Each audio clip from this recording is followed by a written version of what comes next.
We have you now. You are surrounded. Oh no, quickly, I'll get up on this hill.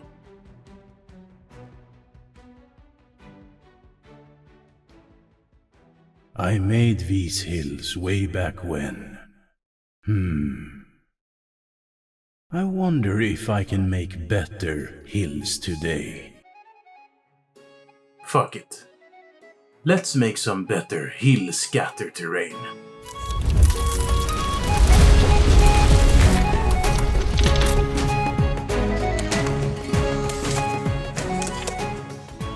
Hey, I'm Leif. Welcome to Devs and Dice.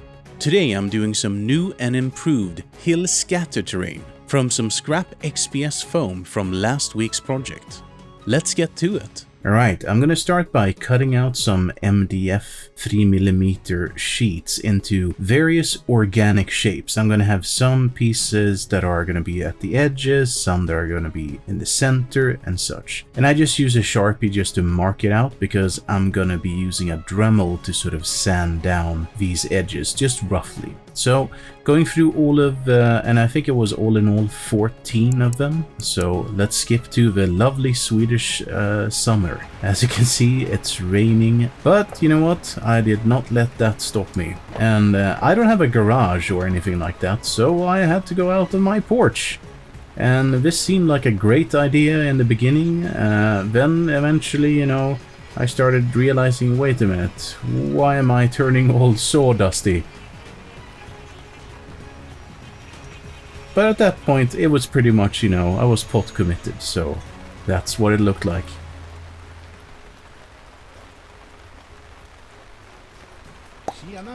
Oh yeah, and also, there came the neighbor, and wondering what the hell am I doing? And I tried to answer him as best as I could. Now, one of my cameras got the hit of all of that dust, but I had a vacuum close by, so all in all, it's good. Now, once I had assembled all of the MDF bases, that's actually their shapes there, I started looking into the scrap XPS foam that was left over from last week's build, the Dwarven Fountain. I started out by creating a backing for this corner piece, because that one is the most tricky of them all. So I'm just sort of finding a good piece of scrap XPS and gluing that to the, well, what will become the back of the mountain or the hill. And to this, I'm gonna glue a side piece as well. This one can have a little bit more organic shape, something like so. And that is also attached just using, I'm also using a low temperature hot glue gun, worth noting, because hot glue does tend to melt XPS foam a little bit. But low temperatures tend to melt it just, you know, a sufficient amount. Now for building up the actual structure of the hill, I just, you know, broke off various pieces, and I knew I wanted to have a sort of layered look on it. So I just took various heights and started hot gluing them onto the base. This is essentially like Lego, but without rules. You just, you know, put stuff where you think it might look good. Don't second guess yourself that much, just trust the process and start gluing in stuff. It's all about shapes at this point. Just trying bit by bit, gluing stuff on, and eventually you'll end up having something that looks, well, a little bit like this. And yeah, some whisks from the hot glue gun. Now, the next step onto this is actually to start looking into the Sculptamold. So I've never used Sculptamold before this, but yeah, I've seen plenty of videos where it's been used, so I had some information.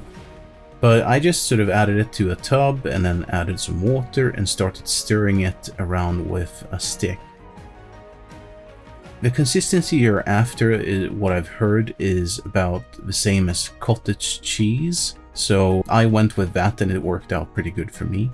Now here I'm just slobbing this on like all over, and what I'm looking for more than anything is to fill those gaps left by the XPS foam. So I'm really trying to like get good coverage, but at the same time not remove, I guess, the shapes that the XPS foam sort of creates. And I knew going into this that Sculptamold, you have about you know, 10-15 minutes perhaps before it starts to harden. So I acted quickly and I actually came in with a wet brush just to sort of, I guess, smooth out those sort of harsh edges here and there.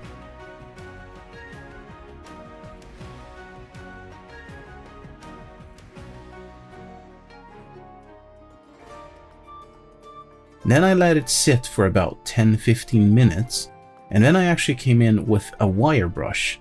Now this is a new steel wire brush that I bought, which I pretty much destroyed. Now I can still use it, but it's gonna get messy. What I'm after here is sort of striations and in the rock, and I think that these will be quite nice once we sort of start dry brushing and painting the actual hill. It will give it that little extra, you know, detail. And you can already see here that it actually makes it pop. But yeah, that brush has seen better days. Now, with the rest of the mountains, I'm going to speed this up, but it's essentially the exact same process. As you can see, there should be about, well, 13 mountains there, I guess, because one of them has already been made. But all in all, 14 mountains. Took me a couple of nights, so...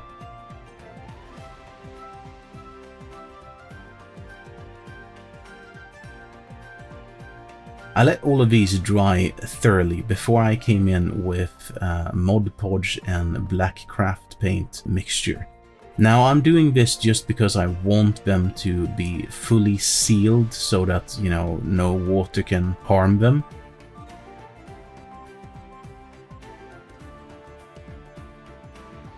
This is quite a messy job, but you know what? Turns out pretty good in the end. Now once the Mod Podge had dried, I'm going to come in with some decorative rocks that I got from IKEA and some, I guess this is just gravel that I sort of got from a construction store. I just glue all of that in with some PVA glue here and there where I think it looks good.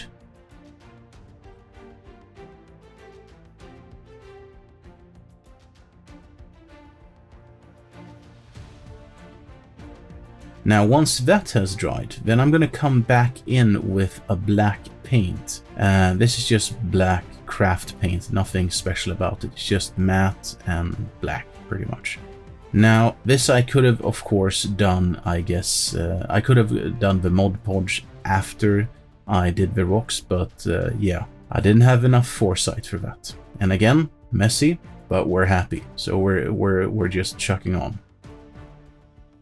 Now for the ground, I'm gonna go in with some burnt umber, but it's also gonna be somewhere, you know, on the mountain here and there. I essentially think of it wherever earth might have sort of had enough of a plateau to, you know, stop. So I painted on all of the sort of flat areas.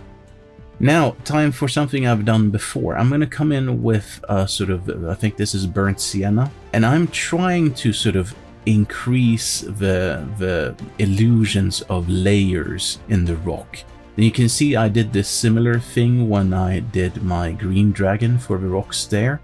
And now I'm coming in with some yellow ochre. I think it was called yellow bronze, but it's an ochre color. And I know this looks terrible at this point. It looks like, you know, ketchup and mustard have been fighting over a mountain or something. But you have to trust the process. This will look amazing once we sort of finished all of the dry brushing and such. Now, speaking of dry brushing, I'm going to come in first with a light brown craft paint, and I'm doing more an overbrushing than a dry brushing here. I am looking for, let's say, somewhere around the ballpark of like 70 to 80% coverage. Now I'm going to come in with some dark gray, and this I'm doing also an overbrush, but I'm being slightly more careful with this. So it's one step towards dry brush compared to overbrush, I would say. And you can now start to see that all of those ketchup and mustard colors are starting to fade away and sort of just create a nice sort of undertone.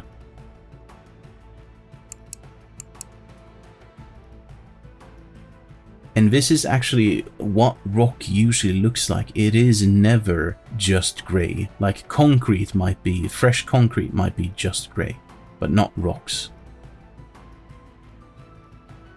Now I'm coming in with some light gray, and here, this dry brush, I'm specifically doing it only from the sort of top to the bottom.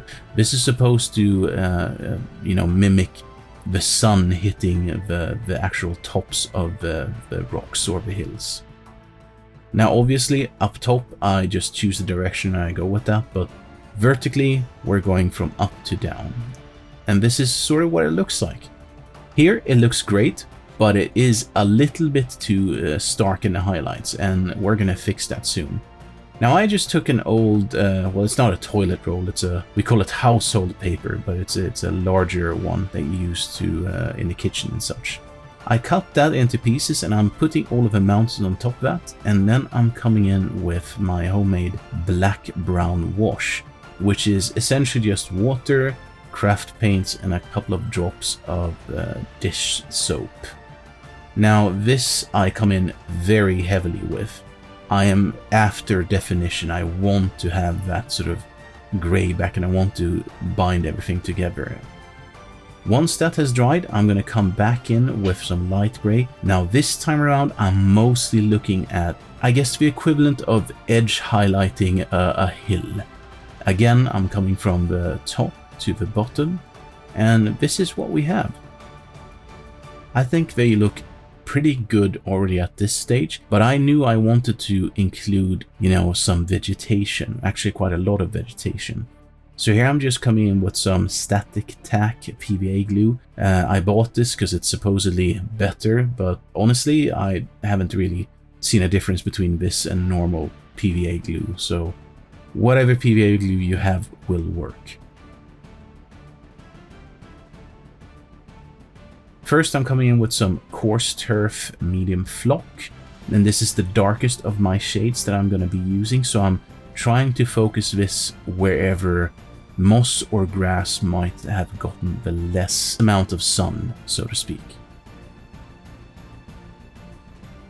Now, that sheet that I folded works wonders when you want to save on your flock.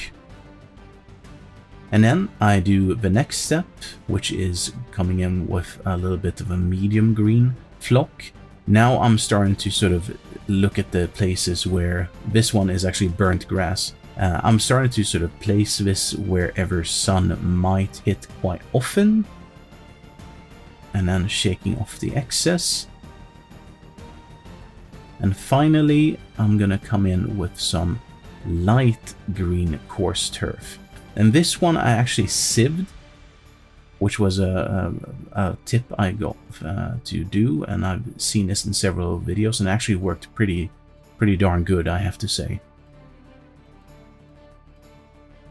And then wherever I couldn't get any flocking on, I just picked up the excess and sort of tossed it on the hill. Looking good. So I went ahead and I pretty much did the same thing on all of these. One thing that you might notice is that, but Leif, there's bushes there. Yes, these are leftovers from when I painted the Treant way back when. Now we're at the final stretch. I'm gonna use some scenic cement. Again, I'm out on my porch because this is gonna get messy. And I'm using some blended turf and some yellow grass fine turf. I essentially soak the mountains entirely in this cement, and then I sprinkle on some of this flock, which is a challenge because it was windy. But you know what? Turned out okay. And I think it's time to have a look at the final result.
Alright, good folks, that's it. All in all, I made 14 pieces of hill scatter terrain. There was nothing wrong with my old terrain, but I have to say that these new ones, they look amazing, they're functional. I'm really happy with the result. But what do you think? Please feel free to post any comments down in the comment section as usual, or if you have any questions or such. As always, if you like these videos, please consider subscribing, liking, or sharing them with any friends that might find them interesting. With that, I want to wish you an awesome day, stay safe out there, and I'll see you in the next video.